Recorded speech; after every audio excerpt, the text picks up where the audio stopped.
Right, guys, I've been just had a little bit of a wash and brush up.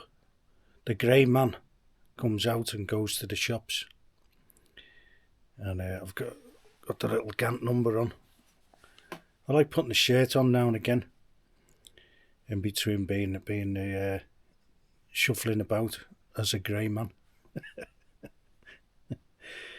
No, it's really I don't really dress like that to be a grey man, really.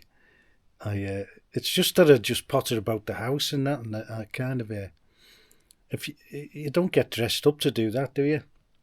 Or do some gardening.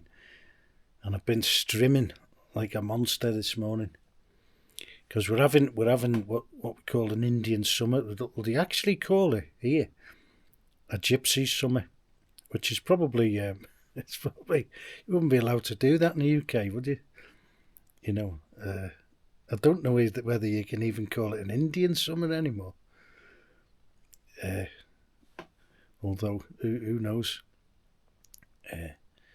So yeah, a little bit of male grooming, wash and brush up as they used to call it, and ready to go down the shops, get some supplies in. I haven't been down there for a couple of days, so I need some bread anyway.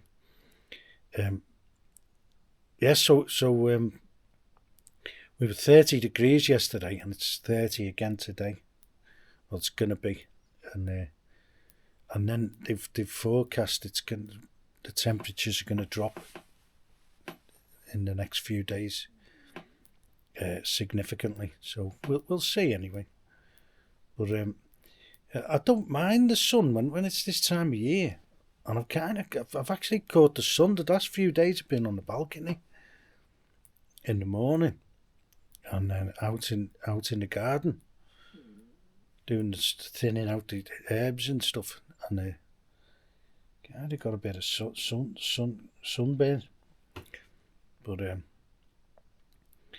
but that'll see us into the autumn now and the winter. But I had a visit from our road trip manager. Well, I call him that, just in jest, but well, he is really, and we're going to do another road trip in the middle of August. It's October. On the 14th, we're going to not that far. We're going to centre it in Bulgaria and North Macedonia. Maybe we'll swing round back through Greece. We can go that way because we're going to a place called Petric, which I think there's some from what I've seen on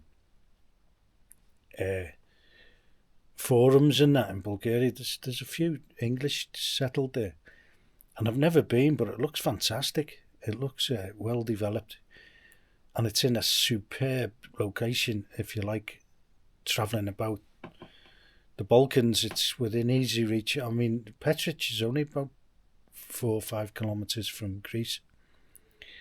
The Greek border, which is the road that goes straight down to Thessaloniki and beyond Halkidiki.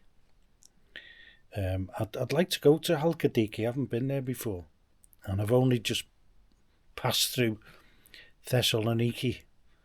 But like Greece, I mean, it's can be a bit expensive, for us frugal people. When you're looking at what you get over the border with North Macedonia. Now we're going to Petric, which does look fantastic, and then we're going to a place called Strumitsa, which is in North Macedonia, and we might go to the lake. I've been there a few times. Dorian, it's called. It's half in Greece and half in North Macedonia, and it's famous for the catfish. And we've had it a few times. It's fantastic. It's nothing like catfish you get in UK or like a lake fish or river fish. they're all clean tasting here. That you don't get that muddy river mud taste. You know, if you catch fish in muddy rivers or lakes, you tend to get that taste, you know. And especially trout in the UK, it's a lot different than it is here. They tend to do them in farms here, but like, I know people say farm fish are like can be unhealthy, but the way they do them here, I mean, they keep them in running water. I mean, I don't think they survive in still water. Trout, catfish do. Catfish can survive in almost anything. But the catfish come from the lakes, and they also eat carp here. But I don't eat the carp. I just don't like the look of it. I don't know why. Well, catfish aren't very pretty to look at either. But the big carp, there's something about it just doesn't appeal to me. So we're going to Petrich and Strumitze, which is a similar size, I think, to Petrich. And that's in North Macedonia. I've been looking at the accommodation there, and it's still dead cheap. And the restaurant prices are cheap. I compared it with Plovdiv. I always put Plovdiv in as an average for anywhere outside Bulgaria. Just because that gives you an average in Bulgaria as well. There are cheaper places than Plovdiv, and there are more expensive. But I find Plovdiv is a good average to put in, especially with accommodation. It's quite cheap rents in there. Plovdiv for some reason. Probably supply and demand. So then we'll go to Strumitze, and then we'll swing back around, maybe through Greece, to a place called Gotse Delchev, which is booming because a lot of Greek people are, with the cost of living in that in Greece and the business costs and all that, they're setting up businesses in Bulgaria, and that's the closest place, Gotse Delchev, and the catering for that kind of thing, you know. And I seem to remember there's a lot of car parts shops and car stuff in Gotse Delchev, but it's very busy. I've been a few times, been there maybe 3 or 4 times. Gotse Delchev. It's on the border with Greece. And then they built a tunnel which opened, I think it opened in about 2006, something like that. I was one of the first people to go through it when it first opened. I was there like a couple of days after it opened, and it goes straight down to the coast then to a place called Kavala, which is a seaside resort, and Thassos, which is the nearest island to northern Greece, Thassos. And I was kind of I'd been in Bulgaria for a while, and I couldn't believe the price of the beer on the beach. Incredible. Even in them days, it was about €4, €4 or €5. And they don't have here. They have the half litres bottles. They don't have 330s. And the beer is 500 or like up to 2 litres. And most of the Bulgarians, they buy the big bazookas, the 2 litres, because you get a lot of bang for your buck with them. So anyway, we're going to that little corner. There's another place called Melnik, and it's a wine region actually around that area. But I'm not too keen on the Melnik wine. It's like very fruity, very ultra full-bodied wine. It's like almost fortified, and I'm not too keen on it really. But they might have other stuff there. I'll have a look. I'll have a look in Petrich. There's a couple of wineries there actually, and plus Petrich and Strumitze are surrounded by mountains, north and south. both towns, and that could have been a destination in the old days. I could have settled there if I'd have knew about it. But like, I think it gets a bit hot in the summer, Petrich. But if you're into exploring the Balkans, it's ideal. Fantastic location. It's right on the border between North Macedonia and Greece, and with easy reach. You know, you've got Montenegro and Albania. You could be in both of those places easily within a day. You know, easy. And then, you know, right next to Montenegro, you got the Croatian Riviera. You know, you've got everything, and it's really close to Serbia as well. So you're right in the middle of everything. Petrich. Have a look on the map. For those who like maps, have a little look on the map, and those who like looking at prices of stuff, go on booking.com and just put in a few towns around there. Strumitsa and Dorian Lake. It's there was a big battle there. I think it was it the First World War? I think it was the First World War, or maybe the Second, I don't know. Between the British and I think it was Bulgaria. There's a lot of people from this town were involved in the battle there. They must have had a brigade here or a battalion in this town, and they were fighting there.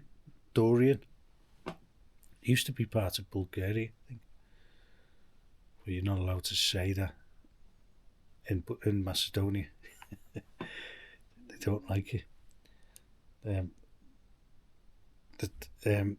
So yeah, and they had a reenactment actually of the battle in this town in the middle of Bulgaria. Amazing. A reenactment of the battle in Lake Dorian, and there's a big what's name? Actually, there's a big British memorial there, and I think these have got one as well. But I'm not sure who won. I think Bulgaria won that particular battle. I'm not sure. I'm not into the military stuff really. The old military stuff. Our road trip manager and his mate, he's ex-military. They love all that. But like for me, I did go to the reenactment. Actually, it was pretty good. It was pretty well done, and there were people who took part in the reenactment. There were English who live around this area. They actually took part. One of them was a stretcher bearer. So I've never met him actually, but someone told me. So that's where we're going, and I'm really looking forward to that. And it'll be cooler. I just hope it doesn't rain, but it doesn't rain much around here in the autumn. Not really.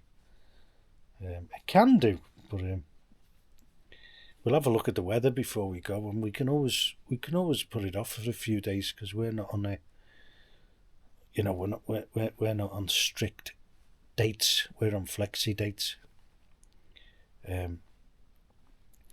So that'll be maybe major road trip number 3 this year. We went to southern Albania. I forget when that was, early June, something like that. It was either late May or early June. Saranda and all around there, and up the coast and back, and then the second major one we've just done, September. The 1st to the, I think it was the 10th, to North Albania and Montenegro, Kosovo, and Serbia. So I'm looking forward to this one, and we generally head over to that way because it's really interesting. There's lots of things to see, loads of things. I think our road trip manager likes North Macedonia. So do I, especially the south. Strumica. We haven't been there. We've been round it, past it, and but we've never actually been into the town, you know. And there's another place just nearby called Stip. But put these places in and have a look. If you're interested, have a look at Numbeo. Numbeo.com. It's just Numbeo. Cost of living comparison. And put in your town, in the UK, and put in the towns around there like Petrich or Plovdiv or wherever you want to have a look at. And it's really informative, you know, on the price differences. And North Macedonia at the moment is way cheaper than anywhere. There's a gap really opened up. It used to be about the same 10 years ago. It was roughly the same as Bulgaria, but there's a big gap now, especially eating out, stuff like that. And the accommodation has opened up a little bit this year and last year. And you can get some really good stuff, really good accommodation in North Macedonia. We stayed in a fantastic place this year. This would win the Accommodation of the Year award, which was in Bitola. And it was like 4 bedrooms we had, and it was like in a garden. All modern, and it was like a semi-basement. It wasn't right underground, but it was like sunken. This apartment was fantastic, so that made it a bit cooler as well. Right in the middle of Bitola. And we had parking. And we had a garden where you could pick whatever you wanted. They had all the tomatoes, and they come out sooner down there, quicker, especially in polytunnels. And they had cucumbers, all sorts, and you could just pick them, you know. So that was the Accommodation of the Year. I forget what the name was. We've been to that many, but it was right in the middle of Bitola. And if I was going again, which I might do with another squad, actually, another team who want to go down there, because our car's always full. But these, I've got some more friends in that, and they want to go as well. But the 2 teams can't go once, you know. So I might take them down there and stay there. We'll centre ourselves in Bitola. Look up Bitola on if you're interested in the Balkans. It's a jewel in the crown. It's absolutely fantastic little place. Say little, it's not that little, but it's a small city. It's a small city, and with a Parisian feel. Well, the old Paris, not the new one. The new one's a bit of a shithole, isn't it? It's probably what Europe used to be like in these places. It's fantastic. All the embassies are there. In Bitola, that's where because it's in the place where a lot of things meet or met in the olden days. So that's a little bit of a kind of a. I'm trying to sell the Balkans to people, and it's still like fantastic, and the traffic's better in Macedonia than it is in Albania. It's quite busy in Albania.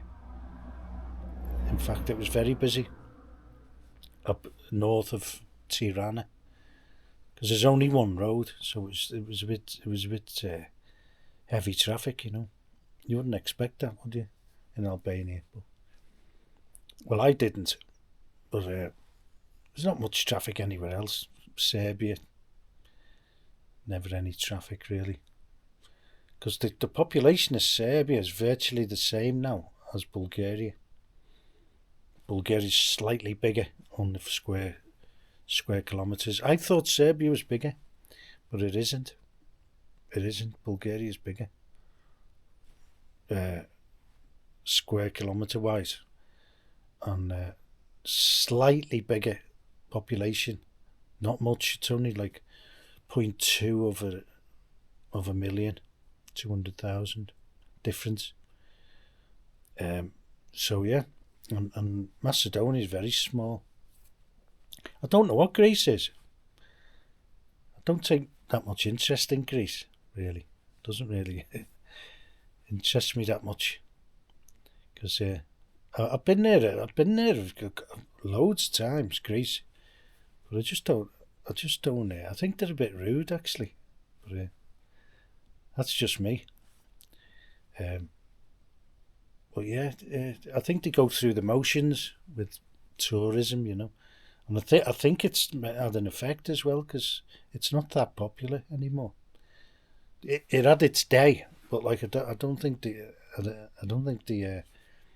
did it very well, and then they just put the prices sky high, and it's very expensive. A lot of Bulgarians go there, but they go on package deals. Maybe they're filling the shoes of the other Western people who don't go there anymore to these crummy hotels. Because a lot of even the Bulgarians are saying it's not that. Some of the places where they put them, they're not that, shall we say, luxurious or up to date. Because a lot of them will be declining now. And that's the message we've been getting from these package tours. And I don't know why people go on them. Well, it's easy, innit? All you've got to do is turn up. And the rest is like autopilot. And there's plenty of people to talk to. If you like chatting, as the Bulgarians do, there's like a captive audience on the coach. and then in the place, because it's all inclusive. So yeah, there's no getting away from the chat. Okay, cheers.